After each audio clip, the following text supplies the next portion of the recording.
welcome to episode 220 of the CRICKETher Weekly.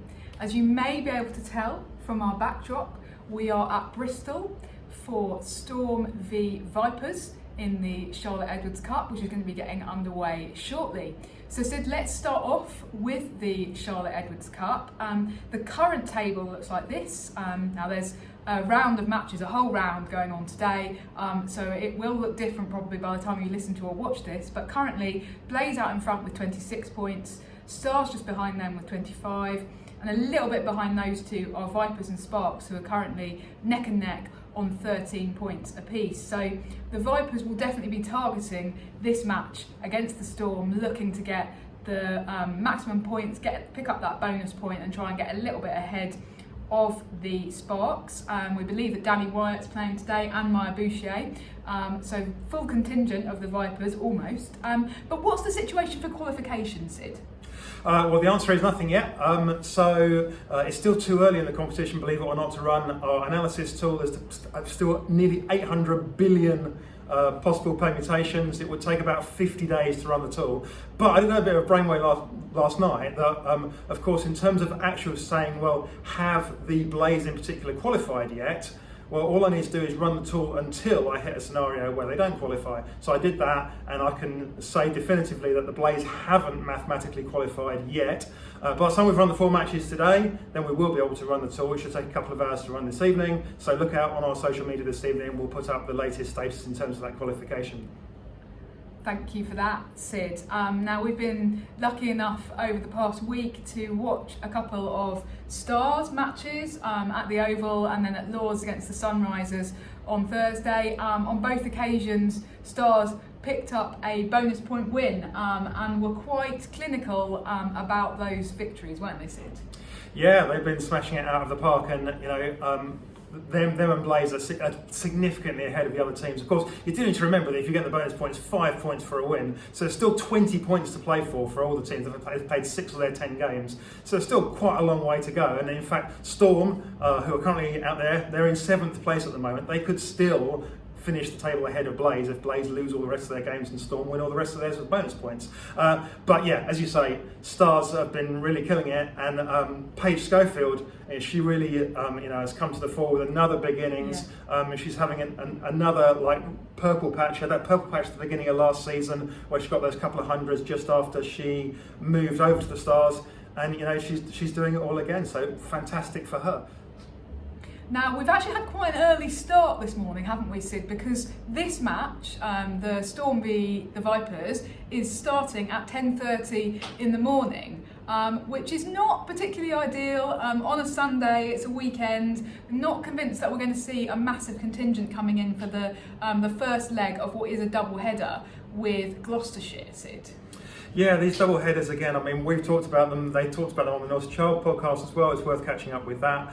They're really just it feels like they're being driven by the needs of the men's game. And we're here. We had to get up at 6 in the morning. Obviously, if you're a local, you wouldn't quite have had to get up at 6, but you would have had to get out of bed pretty early for a Sunday, and to come down here. And it's just not the time that you want to be watching cricket, really. Ideally, in terms of this game, then you probably want the women's game to be taking place at 2 o'clock perhaps, and the men's game at 5 o'clock or something like that. But it's being driven by the needs of the scheduling of the men's games, and it's not ideal. That's the bottom line, isn't it? Now, the thing is, Sid, that next season there is going to be more of an alignment between the teams, but the scheduling, do we think that the scheduling is likely to change? What's going to happen next season in terms of the scheduling? Well, it's a really interesting question, isn't it? There's lots of different ways to approach this. If you look at the kind of Charlotte Edwards Cup in a sort of holistic manner as a sort of standalone thing, then ideally, we know the way to make scheduling work for big audiences on TV, which at the end of the day is really what matters. You need an appointment to view, you play the games at a regular time, and you kind of space the games out so people can watch perhaps a game every single day. Like when the WPL comes around, and we know that at 3 o'clock in the afternoon in UK time, whatever it is, we can sit down and watch a game every day for a month. And they could be thinking of doing that with the Charlotte Edwards Cup and whatever replaces it next year, that's sort of the Vitality Charlotte Edwards Cup, whatever they end up calling it. I think that's what they need to be looking to do. because ultimately we need TV audiences to start building. We need a momentum to get behind these teams greater than the amount of people coming through the gates. Because the unfortunate truth is that even if we got a full house through the gates for all of these Charlotte Edwards Cup matches, that's not going to be enough to pay for the teams and for women's cricket to stand independently. Ultimately, we need to sell this on television, and the way we're going to do that is to get big numbers for our YouTube streams, and then ultimately the TV will pick it up, and then that will be what sustains the women's game going forwards. Yeah, it's a really interesting point about that kind of appointment to view, and what has definitely been happening with the Charlotte Edwards Cup for the last couple of weeks is it's just been all over the place. Some of the times have been wrong on CRICKETher. It's been quite difficult to ascertain when games are happening sometimes, and that isn't great if even us as dedicated supporters are struggling to work out when matches are going on.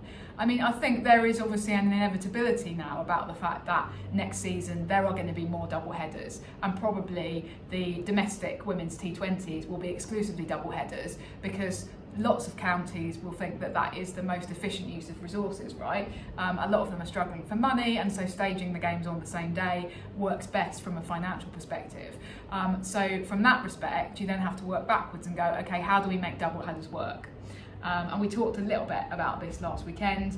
What's the difference between double headers in the 100 and double headers in regional cricket that aren't necessarily working very well? One of the issues is disalignment between the teams. Another one is marketing. That's obviously really important. But then again, we think that Lancashire, for example, we had a look at their website actually driving up to Bristol, and they're doing marketing really well in terms of there being a lot of marketing of the men and women jointly, not necessarily getting big crowds. There was the Naughty Child were talking about that match the other day where they had the women's game first, they had the men's game first and the women's game second, in a reversal of what we currently see usually, and actually a lot of people left. It'd be so interesting to know kind of why people that are leaving, what is it that's going on. I unfortunately think one of the big issues that's going to be really difficult to overcome is the weight of history, and the fact that all of the county clubs at the moment are full of members who exclusively join because they're interested in men's cricket, and what the 100 does is get away from that by going, well, we'll just start again. We'll just come up with 8 completely new brands. And it's then an equal starting point for the men and the women, and that's why people have buy-in for both, and that's why so many people go to both. We don't have that situation with county cricket.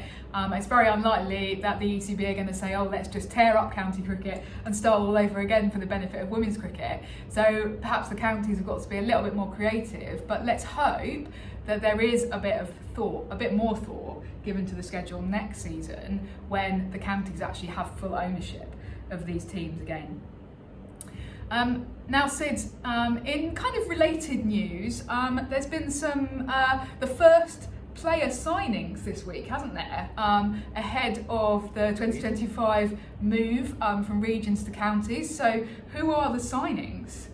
Yeah, well, we were at the Oval last weekend, this time last week, and Bryony Smith was announced.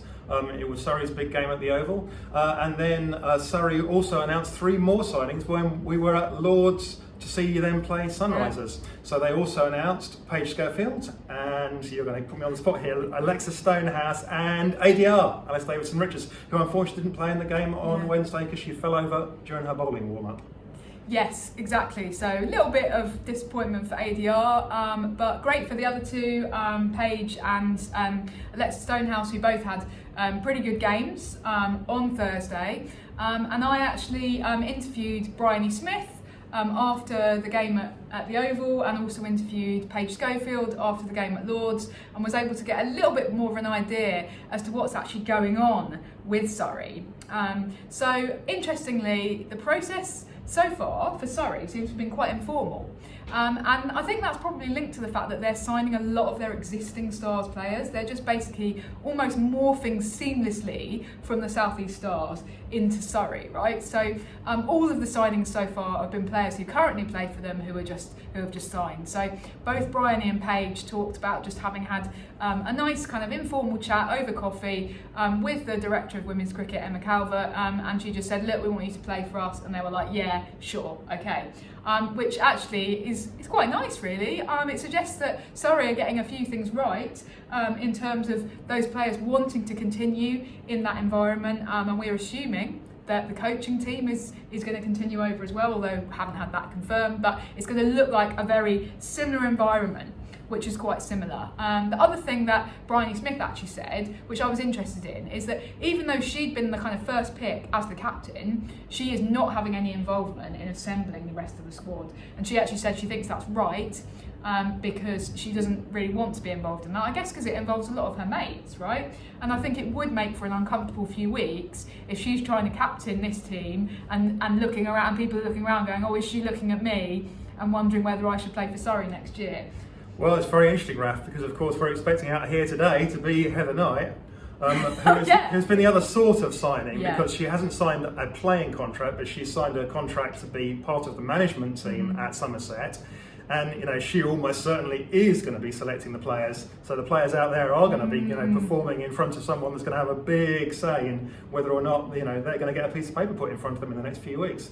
Yeah, that's very interesting, isn't it? Because Surrey are the only team so far who have announced any signings officially. Our understanding is, though, that some other players have signed contracts with counties, but those counties have chosen not to announce it. It feels a bit like Surrey stealing a march. Sid, would you agree with that?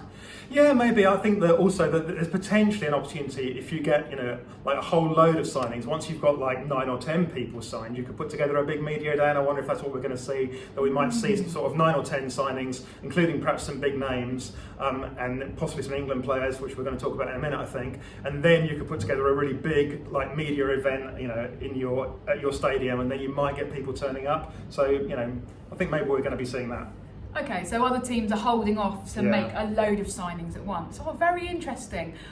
So obviously, because the Stars morphing into Surrey is happening quite seamlessly, but there may well be a lot more upheaval elsewhere. Let's talk about the England players then, because we still don't know what the process is by which they are going to be, whether they're going to choose where they go, or whether there's going to be any kind of player allocation centrally to try to even out the teams. Now, you've just mentioned Heather Knight. We feel fairly confident that she is going to sign for Somerset, having taken that place on the board. And as far as we're aware, that's her free choice. But we're not 100% sure of the process, are we, Sid? Yeah, no, they've been quiet about this so far. Obviously, the England men, it's a completely different situation, because the England men come into a central contract having already got a county contract. So, if you're a male player, you're going to have a county contract, and then you'll get awarded an England contract, and then England effectively buy you out of your county contract while you've got an England contract. Of course, that can't quite happen here, because they've got the England contract, and the counties obviously aren't going to buy them out of that. Our county is going to be offering England players money, because of course their main source of income is going to be their England contract, which earns them a fair whack of money these days. But our county is going to be trying to go, come and play for us. Maya Boucher will give you, an extra few thousand a year to do that. All open questions. And of course, the other big difficulty is, are you going to wind up in a situation where you get 7 or 8 England players at one county, and how are they going to stop that? Because as a Vipers fan, or I guess a Hampshire fan next year, it would be awesome if we had 7. On the other hand, 7 or 8 England players descending for 1 or 2 matches and then going back to England probably actually isn't very healthy for the entire system. So England probably want to try and avoid a situation where one of the richer counties, which might be a Hampshire or a Surrey, offer some additional money to the England players, and we wind up with 20 England players, 10 of them at Surrey, 10 of them at Vipers, and none of them anywhere else, and 2 or 3 games a year, all of the regular Vipers players get shoved off to the bench, while the England players come down and take their place, presumably when finals day is on and that kind of thing. So that's not what we want to see. I mean, a bigger risk, actually, and possibly a more realistic risk, given the state of most finances, most counties' finances, is actually that Durham and Glamorgan end up with no England players whatsoever, and then it just reinforces the difficulties that we've already talked about. So, I mean, it's an interesting one. I would think that if there was going to be allocation, we would potentially have already heard that was how it was going to work, whereas the Heather Knight signing for Somerset off her own back suggests there isn't going to be allocation centrally. But I don't know that that's the right approach, because, it does enhance these concerns about an uneven competition. Anyway, that is up in the air. In terms of the amount that the players are being paid, by the way, our understanding is that for your normal domestic player, the ECB are paying the counties to pay the players effectively, and they've said that there's a minimum salary of, we think it's 25,000, but there is no maximum. So there is no salary cap, which is quite interesting. Potentially at the moment, that's an indication of the kind of state of the market. We don't think it's likely that counties are going to be offering players, like 50 grand or whatever to come and sign with them. But you don't know. And yeah, that's an interesting one. The other one as well is multi-year deals.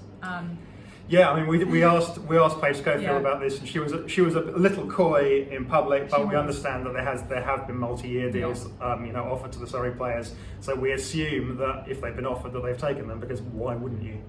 Yes, and Paige did actually say, this is my home, this is my family, I'm going to be playing here for a long time. So while she she didn't say I've signed a multi-year deal, but I sort of read between the lines to take it that she has, and if she has, then Bryony Smith will have, because she's kind of probably one of the biggest assets in terms of any domestic cricketer who's not going to suddenly be whisked off on England duty. Yeah, cut her and she bleeds like Blu-ray. Okay. Allegedly. Thanks for that delightful image, Sid. Finally, this week, I don't know if you knew this, Sid. We don't usually talk men's cricket, but first of all, men do sometimes play cricket. So I've heard. Secondly, there's actually a men's World Cup going on at the moment in America. Yeah, it's very strange, isn't it? I did want to quickly talk about this, because I sort of feel that the ICC have kind of missed an opportunity here, and that opportunity is to promote women's cricket in America. I think, and I spent some time living in America when I was in my 20s, and I actually watched a lot of baseball when I was there, got very into baseball, and although baseball has issues of its own, and it kind of markets itself as America's pastime, but baseball would like to grow more than it has, but baseball is a very, very entrenched sport in men's sport. But of course, there is no women's baseball. There's softball, which is a variant on the theme, but is not kind of the real thing. And I think that if the ICC really wanted to build cricket in America, the missed opportunity is to build the women's game. And what they really should have done was have a women's T20 World Cup in the United States, and use that to drive forward participation among women and girls, where the competition from softball is softer. So. Good, Sid. I just feel that there's a missed opportunity there, and the ICC, they're probably not making the most of their opportunity to drive forward cricket by pushing at the men's game, because the men's game, baseball is so entrenched. I think that's really interesting, actually. So what you're saying is that a gap in the market doesn't exist so much for a new men's sport as it does for a new women's sport. Yeah, absolutely, and I think that's something they could have pushed at, and a big missed opportunity. Great, so ICC, incompetence again. Who would have thought it? Thanks everybody for tuning in, and we are going to go and watch Storm v the Vipers. You all know who Sid's going to be cheering for. See you in a week's time.